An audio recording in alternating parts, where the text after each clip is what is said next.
My name is Brunette. I am an early certified Montessori educator, a RIE practitioner, a mother, and the founder of the Parent Child Experience. Today, I have the pleasure of speaking with Stephanie. Stephanie Cleve. Hello, Stephanie. Stephanie is a Montessori educator, and she is the author of Big Breath In and Out. Is that correct? Did I say correctly? Big breath in, big breath out. Yes. Big breath in, big breath out. And she's a mama. Yeah. Welcome, Stephanie. Tell us a little bit Thank about your you. background. I'm so happy to be here with you, Brunette. I appreciate this interview and being able to share with your audience and wherever it may reach. So I hope it's helpful in all types of ways. So thank you for that beautiful introduction.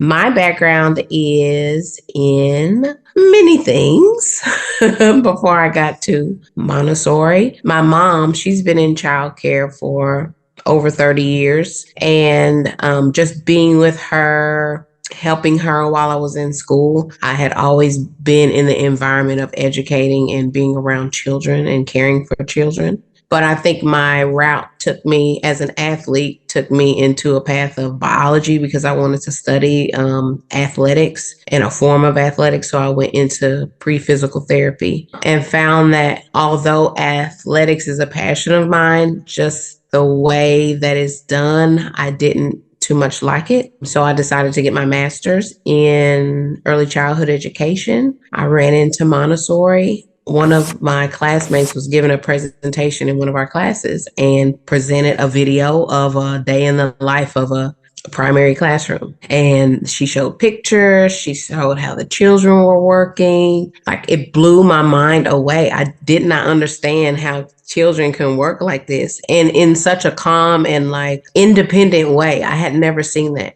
And so I told myself if I ever, get the chance to study this philosophy, Montessori philosophy, I would do it. And, happenstance, I was in Virginia. I accidentally walked into a Montessori school. They were hiring and I took the job. From then, they offered a sponsorship and that's where I met you. Oh, Through wow. through MMI to start our training in infant toddler philosophy training. So that's my background. And for a while I had did real estate, but I feel like my life has always, higher power has always called me back to education and children. So I'm here. That's exciting. I do remember the time when we met. We connected almost instantly, and it was the Yes. laughter. We were like, this is so much philosophy. We could Yeah. a coffee break, like, let's go to that kitchen and make some coffee. You want a snack? You're like, you want a snack? But then when we would get into like in those in-depth questions and like reading the prompts and reading parts of her observations and like really going into depth with really exploring the philosophy, it was very like it was mind-blowing. It hit our spirit. Like for me, I know it hit me on the soul level of answering like questions. And then when we would get together, we were like, wow, that's amazing. I know. Yeah, it was awesome. It was great. It was great. We learned so much and Yes. we just kept taking it in and like, oh, how's that going to happen? But it sounds great. And obviously our passion just kept us going, staying up late to do those assignments, those write-ups and Yeah. illustrations. Yeah. Like, so we would call each other like, hey, do you have this? how did you go about saying this? Did you have any issues with this assignment? But I'm so glad we had each other to bounce off of and, to share if we were on the same page, like, did it sound right? Did we do it right? So that was a honor to be with you too. that was really great. And I know this was your experience in the US, but you also had an opportunity to teach outside of the US. Do you want to tell us a little bit about Yes.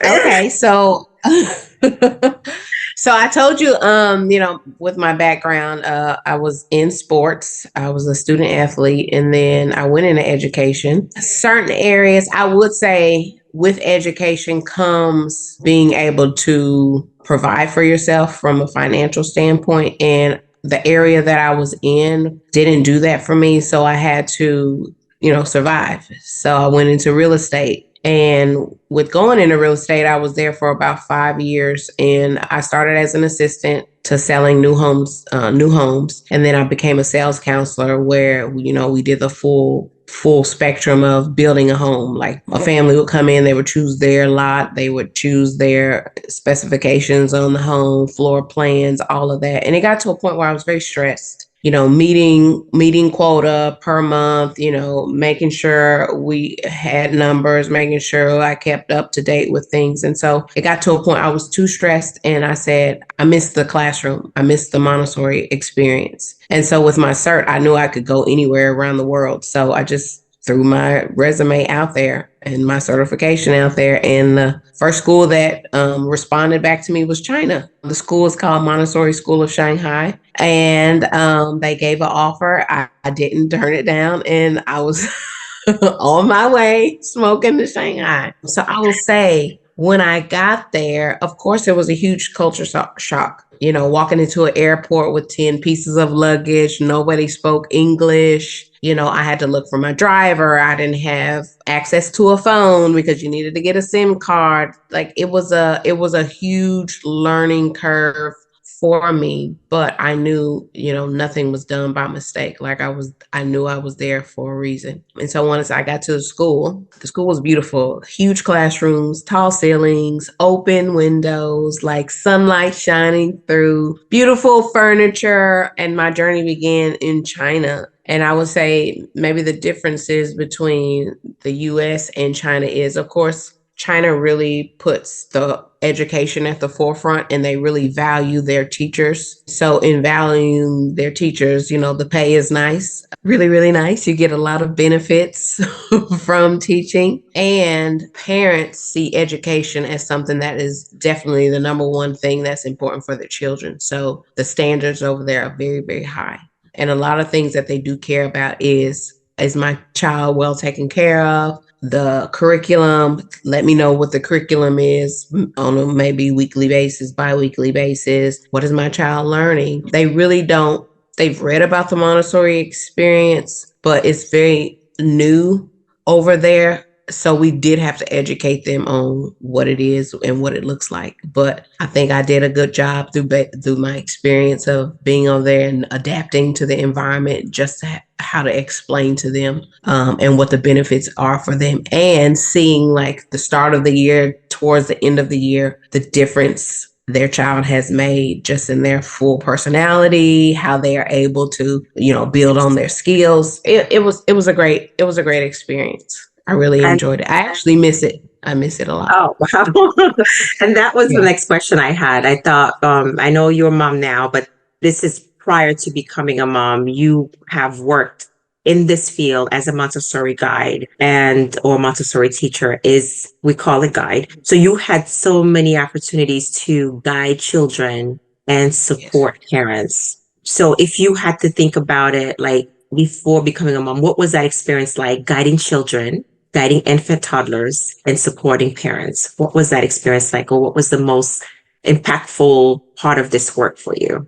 Well, I will say before my children, we all before children had that recharging like station. Like you could recharge after Yeah. the fact. Yeah. You had all your time, effort, and attention that you can put into your classroom. So that's, creating your materials, making sure whatever notes that you wrote the day before, if you needed to shift the classroom, if you needed to brief with your teachers, if you need like all of these things put into play, you have the energy to do it. And so I had that time to recharge when I left work. I could go Right. home, go to the gym, hang out with friends, travel if I needed to, and then come back a new person the next day, like ready to attack the day, ready to help, ready to see what they were going to show me in the class, ready to see their capabilities. Right. And Okay. so And how about that's supporting the parents? How was that? And supporting of parents from a teacher standpoint. Yeah, it's very easy to say, hey, yeah, they had a question about this with their child. No, like, take this approach. I think this will be the best approach for you.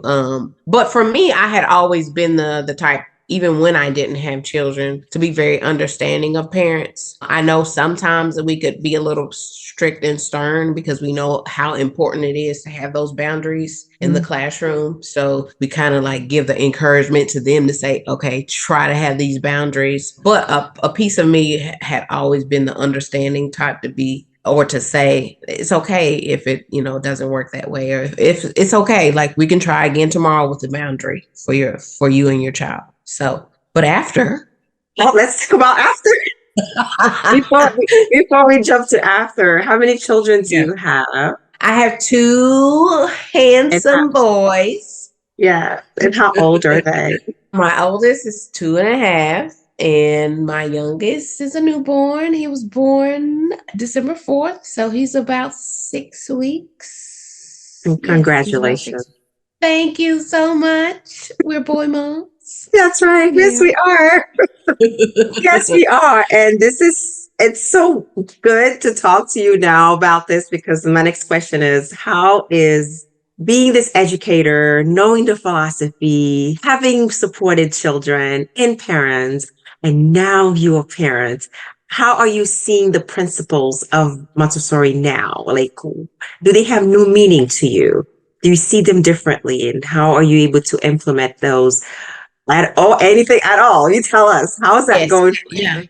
Okay, so I will say when I first had my first child, my first son, I had the time to really debrief myself, had the time to set up things in my home. I had the time to kind of recharge too because I had my husband. We were a great team. So if I needed a break, my husband would have our son, and then the times where I needed to really support his different milestones, I was able to do that in our home, whether it's, putting out a nice floor mat, putting out some of his different materials for him when he started moving. And then once he went to school, it was sort of the same, but the time kind of started slipping away because I was working, and then we would come home and everything was kind of rushed, but I still had that capacity to say, okay, he has materials that are available to him. He can use it. He can do independent things in the home when he started moving and things like that. And I would still have that mindset of, okay, you can still access, and as long as I'm there guiding you and helping you, you can help me too. But when my second one came, oh, when my newborn was here, I mean, I feel like everything just went out of the window because the dynamics of my family had changed. I would say coming from an international marriage where me and my husband met, he was from one land and I was from another land, and we were living in another land. And the support when it comes to adding on to your family and children is very important. So I think when I got pregnant the second time, I really needed help outside of us. And I thought it was very important to be back with my parents so they could experience, because I had my first son during COVID, and there was no interaction other than FaceTime with him. So now with my second one, my dynamics are I'm in my parents' home and I can't make changes or shift furniture or have materials out like I want to. So I can only control my own spaces. So my own spaces are my room, the bathrooms, things of that. And then for a newborn is demanding because they need to be changed, they need to be fed, they need to sleep, and that kind of takes away from my toddler. Right, right. So my philosophy is always in my mind, but sometimes not put into practice because of Mhm, the dynamics.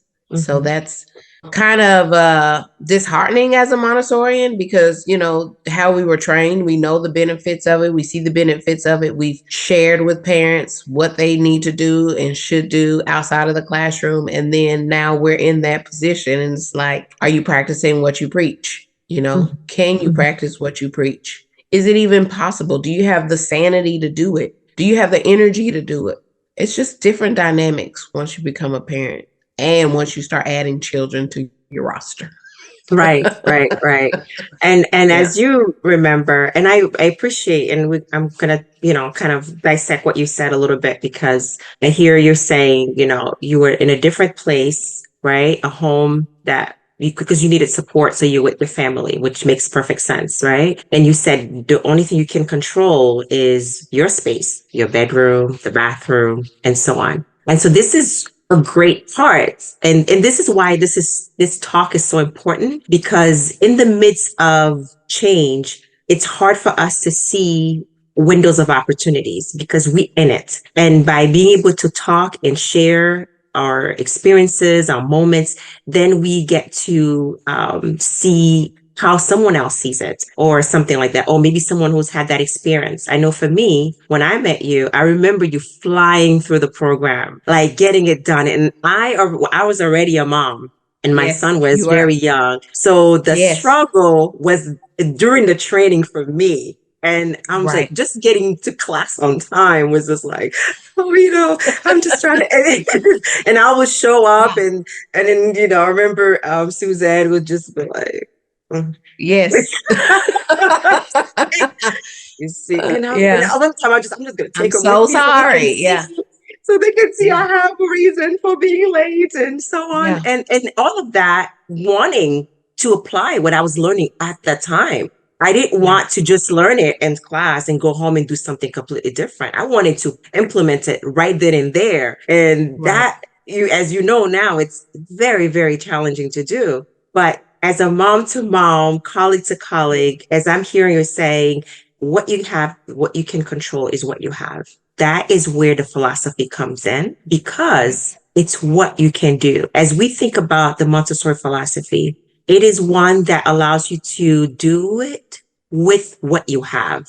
And it's Right. hard to remember that, but when we study this philosophy, we remember how Dr. Montessori started. She didn't Right. start with the beautiful materials that Mm-mm. she eventually created. She didn't start with the Right. beautiful setting. It was a gradual process. She used what Right. she had. She saw those children who needed, more than what they were getting. And then, Right. things went on. So even though now the Montessori classrooms in the schools are so big and beautiful and everything, when we in these positions is when we want to go back to how this got started to with the Yes. very minimum. And so Yes. as we can only control what we have, it is where we can apply it. So, for example, the bathroom is it what we have? Then we're going to do toileting the way we supposed to. The Mm-hmm. bedroom is what we have. Then we're going to talk about bedtime the way we need to. We don't have the rest of the house, so then we cannot implement much. Rest of the No, house. Right. cannot. Exactly. Yeah. Exactly. Yeah. So, and that's what it is. It's the Yes. bathroom. If it's what we have, then we're going to set up the bathroom in a way Yes. that supports your toddler's independence. Yes. And so that he still has access to his diaper, his underwear, and he still has his step stool. He can get Yes. up and wash his hands. There's still a little hamper where he can put dirty clothes away. And Mm-hmm. so this is what we can do, right? We're going to do what Yeah. we can based on what we have. Exactly. Yes. Right. Yeah. And it goes back to what you were saying with starting from somewhere because I find that sometimes I do have that extra oomph where, as the weeks go by and as my newborn is getting older, I can start adding back in things that I have the patience for. So, like you said, putting the clothes in the hamper, he has access to his pull ups and his underwear. He has access to his potty. He has a step stool if he needs to go and wash his hands or brush his teeth. We have our nighttime routine. So he has access on getting all of his things together. But then last night, and I was thinking about you the whole time because I said, we're going to have this talk today. But children really just want to work.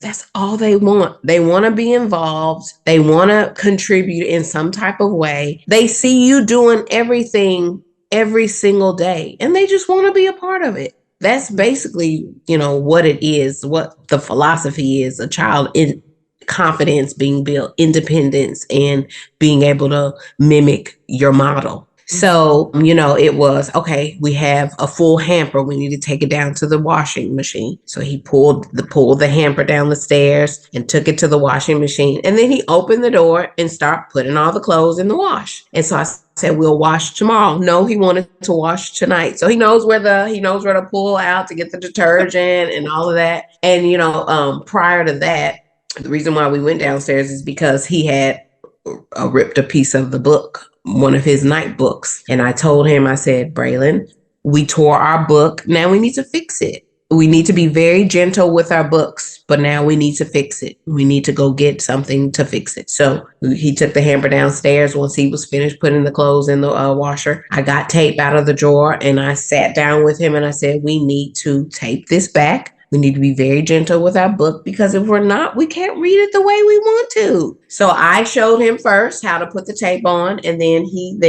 put more tape on and we fixed it from there. So again, children, all they want to do is be involved. All they want to do is work. And I want to commend you because when you said that during the time you were in training, you had a 1-year-old. And of course, I didn't get it. I didn't understand it. I didn't have children. So you were saying, you were sometimes late or trying to manage and juggle. I commend you because I haven't been in school with a full-time job, working with having a child and a family and a wife and maintaining your home.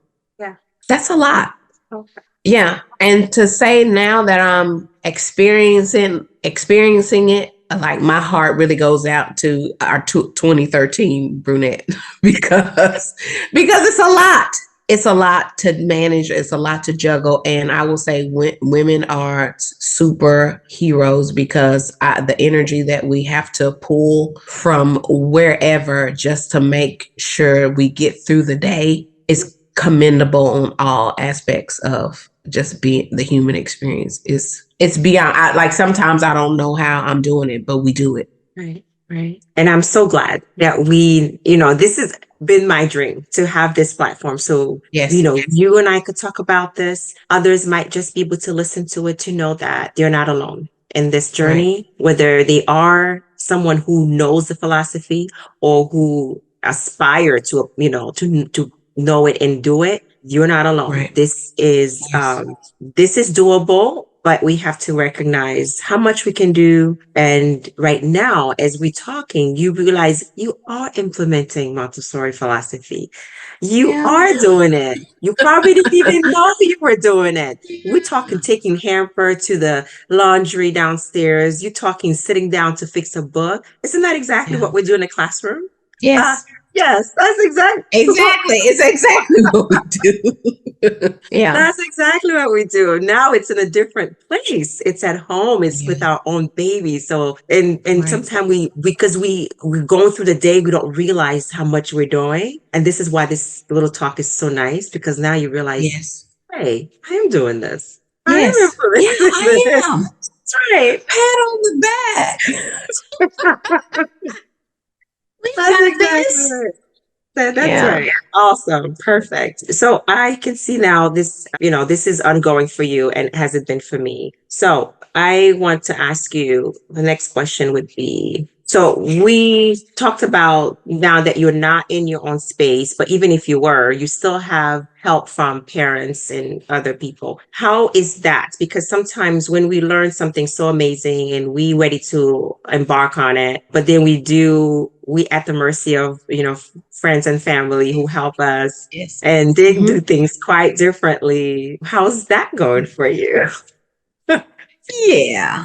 you Right. know, He was I not would just say as it's much a or as little as you was. listen, sometimes you hear something like a gift and a curse. I would say it's a gift and a gift because you never want to look at things in a negative light, although you would desire it for it to look a certain way. But that's life. Life is not meant for everything that you envision in your mind. It's supposed to be, the reality of everybody else. So I will say the difference is I see is we were trained. So we know how to approach children. We know how to speak to children. We know how to get on their level. We know all of these things, but everybody else necessarily not know how to do that. And so they only know on what they were taught. And that is sometimes how they speak to themselves or speak to other people. And then, it goes to how they speak to the children. So I would say I'm beyond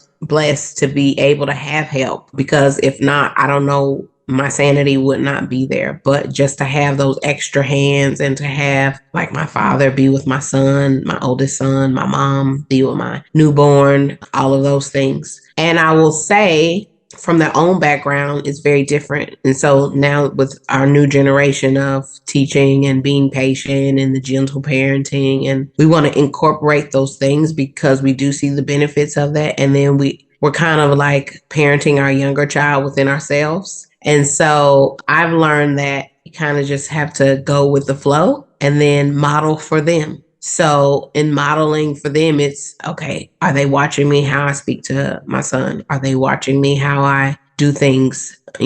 Everything is don't touch, don't do this, don't do that. And it's like, no, he can do that, but it's a boundary. So let me show them how to do. Let me show them how to do it. A part of me would sometimes say, or like get a little sad or a little mad that no, I know what he can do, but okay, let me just model it. Okay. Like this morning, I have him scooping his own cereal, pouring his own milk, but I just give him the tools. I don't have it sitting out like on a tray like we would have in the classroom, but I get the tools out for him. He sits at his table and then he scoops for himself. And when he wants to wash his hands, he brings up a stool and goes and washes his hands. But in my parents' mind, they're like, no, this is the setting for us. So I model for them. It's like, no, I cut it off here. He washes his hands. If he starts to, play with other things in the sink, I put the boundary up and say, okay, we're done washing hands. Wow, you did such an amazing job. Let's get a paper towel, dry hands, and then be finished. So I will say it's a gift and a gift. They didn't not necessarily learn how we learned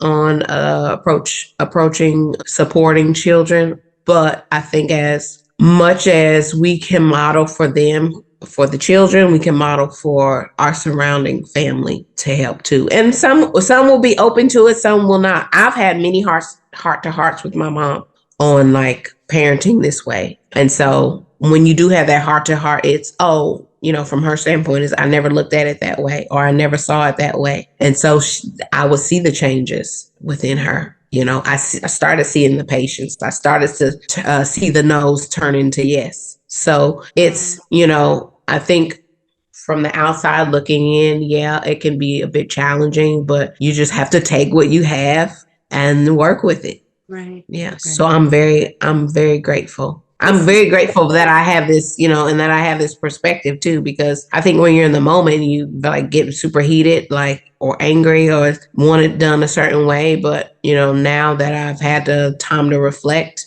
and just be grateful for where I'm at, because any other way, I would have to figure it out, but it will be a bit harder. But just being here just makes life easy. That's so wonderful, Stephanie. That's really, really, it's not easy to get the help that you need the way it comes. That's Right. different in the philosophy that we are trained and we love so much to do. But I think the takeaway from what you just said here is number one, to have heart to heart conversation, if possible, with, the families or friends, and then to model for them what that looks like. Right. That's really wonderful. And to know that it's not always going to be delivered the way we expect it, but over time, with being able to talk about it and modeling for them what that looks like, Right. they will come around, or they'll at least have an Absolutely. understanding. Yes. Yeah. And Yes. I can relate to that. We had I've had many conversations with my mom, and my mom is has a background in education too. She ran childcare for years. So the idea of me Wow, I following didn't know her, that. oh yes, she did. Okay. At the time, I didn't know Montessori. I mean, throughout my high school years, my mom was running a childcare. Like she went into this because it offered her, I mean, she loves children naturally, but it also offered her the opportunity to be home when we got home from school, myself and my Yes. brothers. So that was very Yes. good for us Right. being, raised in the North. So it was interesting to be able to sit down with a childcare professional and to tell her, well, this You know? is the way we approach this. And yeah, exactly. And it's like, wait, hold on a second. I birthed you and Exactly. And I raised all of these I raised children. all of you and excuse me, Yeah. So yeah, Exactly. for But sure. I feel like our lives are parallel because it was the same, what elementary school, middle school, high school, I would come home and my mom would be there with children. So I think I think you do have to have those hard conversations because you are coming from two different spectrums of,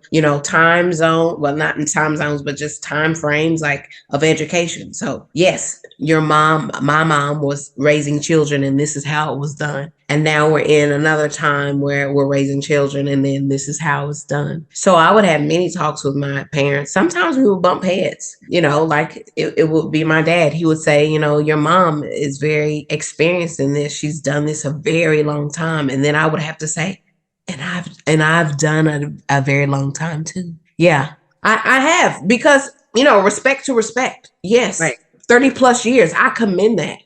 She's raised community of children that still come back to her this day and they are doing well in life. They are adults in college, have their own families now. And so, to see that start from the grassroots of our home, my mom is amazing. But I also have to acknowledge where I come from too, seeing her. She modeled for me how to care for children. She modeled for me the importance of, the caregiving that we do give and the impact that you make. But I've also respected my own spirit in applying what I've learned and what I know and putting my own spin on it too. And that's 10 plus years of teaching and educating and mentoring and modeling for parents and children. So, you kind of have to give yourself kudos as well too, you That's know? right. That's right. Speaking Yeah. of respect and years of mentorship, the one thing I remember during our infant toddler training, we were also introduced to Rye. Now, I'm not sure if this was an introduction for you, but it was definitely one for me. I had never heard It of was Rye for me. before. It was And for me.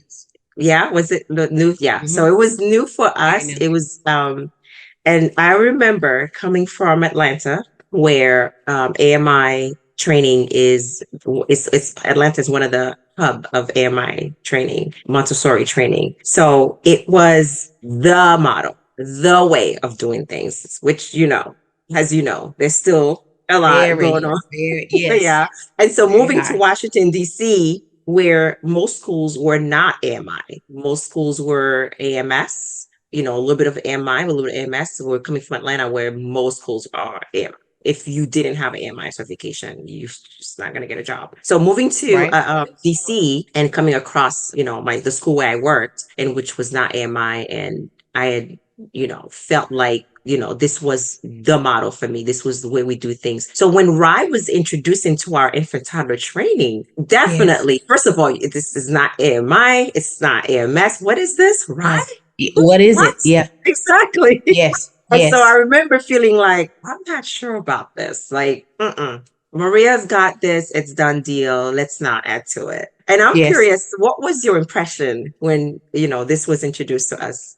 Well, I will say, when we were, of First, be course, careful. I'm learning sorry. about, Sorry to interrupt. First, let me make sure I say what RIE is. Stands for mm, Resources for Infant Educators, and it's a yes, philosophy that is founded by Magda Gerber. All right. yes. Sorry to interrupt. Now, what was your No, it's impression? okay. No, I will say, so my first impression was, of course, when we were learning Montessori philosophy in the age planes of development, we talked about the 0 to 3, 3 to 6, so on and so forth. And, during the time Maria, she really focused her attention on certain age groups. So there wasn't a lot of information for us when it came to the 0 to 3. So when we had a trainer come from a Rye Institute background in school, and they showed us the videos and they showed us how to care for the child. It was a new experience too, because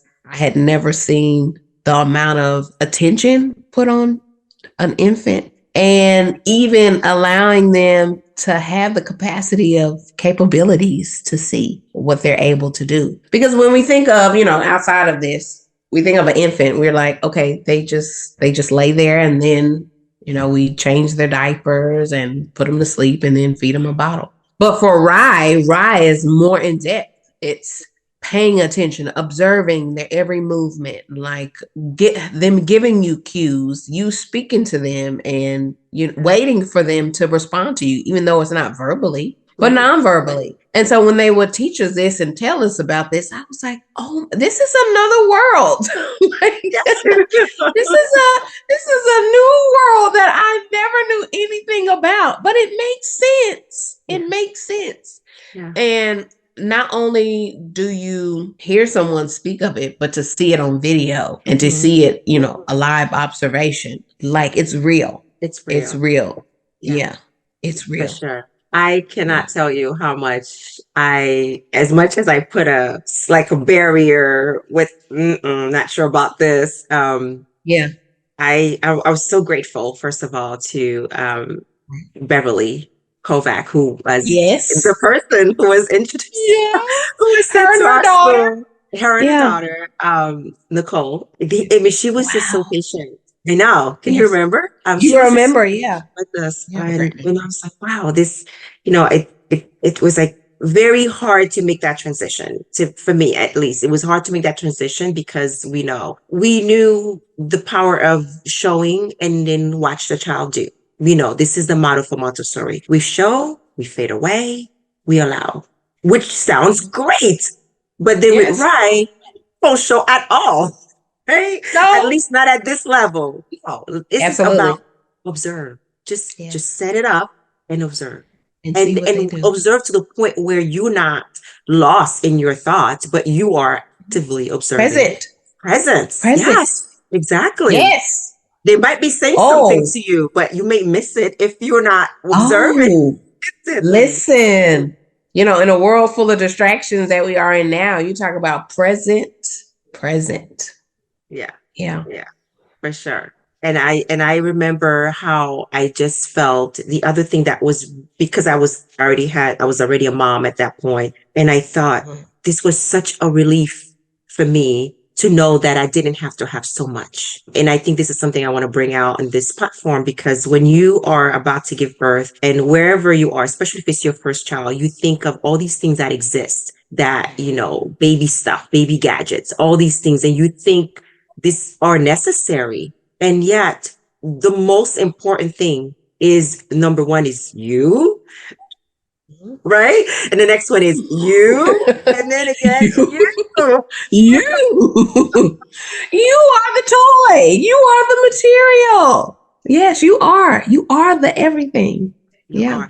And just, I remember one of the videos I watched about when Magda was talking about, she was encouraging a parent to say, if you don't have time for anything else, just talk to the process. Just say what you're going to do before you do it. Yes. And that is one tool. If you cannot do anything else that you see, you cannot implement everything else, you take that with you.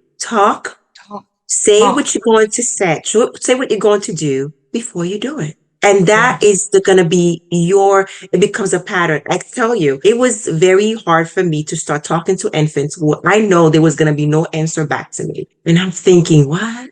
I'm going to change your diaper. I'm going to pick you up. I'm going to place you on this table. I'm going to unsnap your diaper. And over time, it becomes so natural. It's natural. Yeah. To do that. Natural. Yes. And not only that, then, the child becomes so accustomed to being engaged, in every process, because they hear you and they connect what you're saying to what you're doing. I Yes. tell you, when I remember leaving that class, knowing that I didn't have, because at the time I was living in Washington, D.C. in an apartment, I have very little Mhm. space and, all the beautiful things I thought we had to have. Right, cut this all out for me. Thank you so much. Absolutely. I Yes. was like, I Yeah. don't need all of this. I don't need all the just a No, few you do things. not. Floor is enough. Few items Yes. here. This is enough.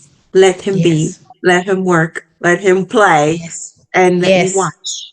Yeah, Absolutely. amazing. Yeah. So You I'm know, just, yeah, go ahead. I was just going to say, I think for newborn parents, especially mommies, because you do have to educate your spouse on it too, because they might not necessarily know the ways and of going about. But I had to remember these RIE principles, even for my own newborn, because I think during those first weeks, you're really just trying to recover, especially if a mother has had a cesarean or if a mother delivered, vaginally. But for me, I was a cesarean recoverer. And so I was putting more time on trying to heal. So dealing with the pain, dealing with the struggle, dealing with the self-image. And so I feel like I was there for my infant, but I was still up here mentally. So once the weeks started to pass, once the hurt started to go away, once I started to get a little bit clearer in my mind, no, my newborn, yes, I was taught how to be take the right approach. So it is, I'm going to change your diaper. Wow, your buttons. Let's unsnap them. Saying what you're going to do before, but then also speaking through the process too. I've noticed even with my newborn, it's very attentive. He's very attentive. He wants to see what I'm saying, He wants to pay attention. Even when I'm saying, I'm going to pick you up, his body starts to, move and, move forward. So although he's not speaking, yes, as long as you are communicating with him, as long as you or her, as long as you are having that dialogue with them and being present, letting them know that you're there and that you see those movements, they are going to be super engaged. And just to start that off now and to see where they will go and blossom is it's amazing. Yes, and that's beautiful. Beautifully said. And I can now talk about how it does blossom because that Yes. little baby you remember seeing while I was running late to training is now 13 years old. And let me tell you, absolutely, there is Goodness. no way I 13. can. Yes, 13 years old. And 13. it is 12 he years. he expects to be told what's going to happen. That's how he Yes. was raised, That's his and standard. that's the standard. That's exactly Yeah, right. that's his standard. And Yes. yeah, if I were to do something, you say, "Well, I didn't know about that." You're right. I'm sorry. I You're forgot to right. tell you. Should have said. Yeah. So it Look, is the full thing that you taught circle, him, yeah, the thing that you taught him, it's a standard for him. He and knows. and Mom, vice what does this look versa, like? and vice Yes. versa, because now I Oh, he will experience. let you know. He will let me know. And mom, I'm thinking about doing this. Before I do my homework. What do you think about that? Wow. So yes, ma'am. Do you just sometimes have like, is this my child and is this my life? You Do know, you have those thoughts? it's really rewarding. That's what I can say. It's Yes, I know it rewarding. is. It feels wonderful. The work, it was not easy, and that's the empowerment I want to give you as my sister, my friend, and Yes. to know that I know where you are. We got this. You got Okay. this, and the Yeah. payoff Thank you. is there, is real. Thank you. Yes. Thank you. And you are enough. You're doing great. Wow. Taking time, accepting the help that you get, and modeling for the people who are helping you, and having the moment to step away and to recharge is Yeah. is a wonderful thing. So it may not be the way you do it, but it is you getting some help so that you can replenish, so you can be your best self. Absolutely.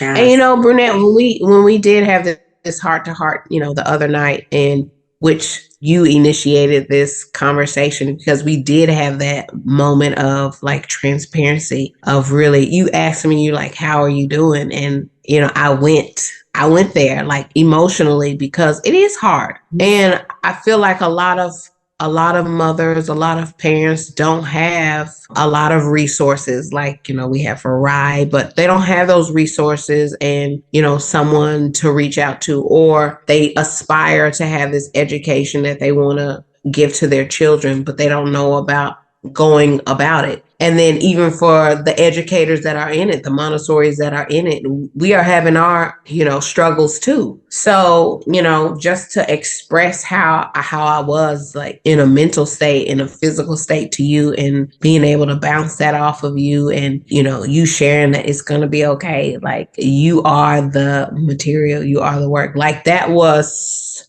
so, what's the word for it? I needed to hear that. So for me to be able to have my son bring the hamper downstairs, or him start scooping his cereal out of, it's because of you. It's because of the conversation that we had. So I said, no, I am the material. I am the starting point for my children, and I am the model. And if you remember, you are the model, just to make sure that you are sane, calm, at peace. You create a peaceful environment. So I want to thank you so much for us reconnecting, because it's been a long time.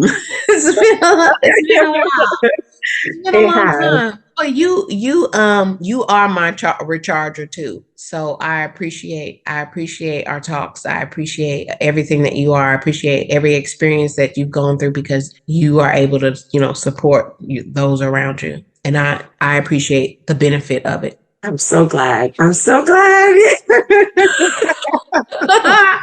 I love you. I love you. Love I love you too. And who knows how many other people will be able to get empowered by this conversation, by us you. sharing our experiences. And that's the goal, to empower parents and to encourage them through this knowledge, information, and guidance. So if we can do that, we have done Yes. something positive. And that's the Yes. goal. Yeah. I love Awesome. it. I love it. I love you. And I love that you. wraps it up. Thank you for watching. The insights shared in this video are grounded in the Montessori philosophy established by Dr. Maria Montessori, the RIE philosophy pioneered by Magda Gerber, and my extensive experience both in the classroom and at home with my own children. I hope you found this information valuable and insightful. Don't forget to like, share, and subscribe for more content. Until next time.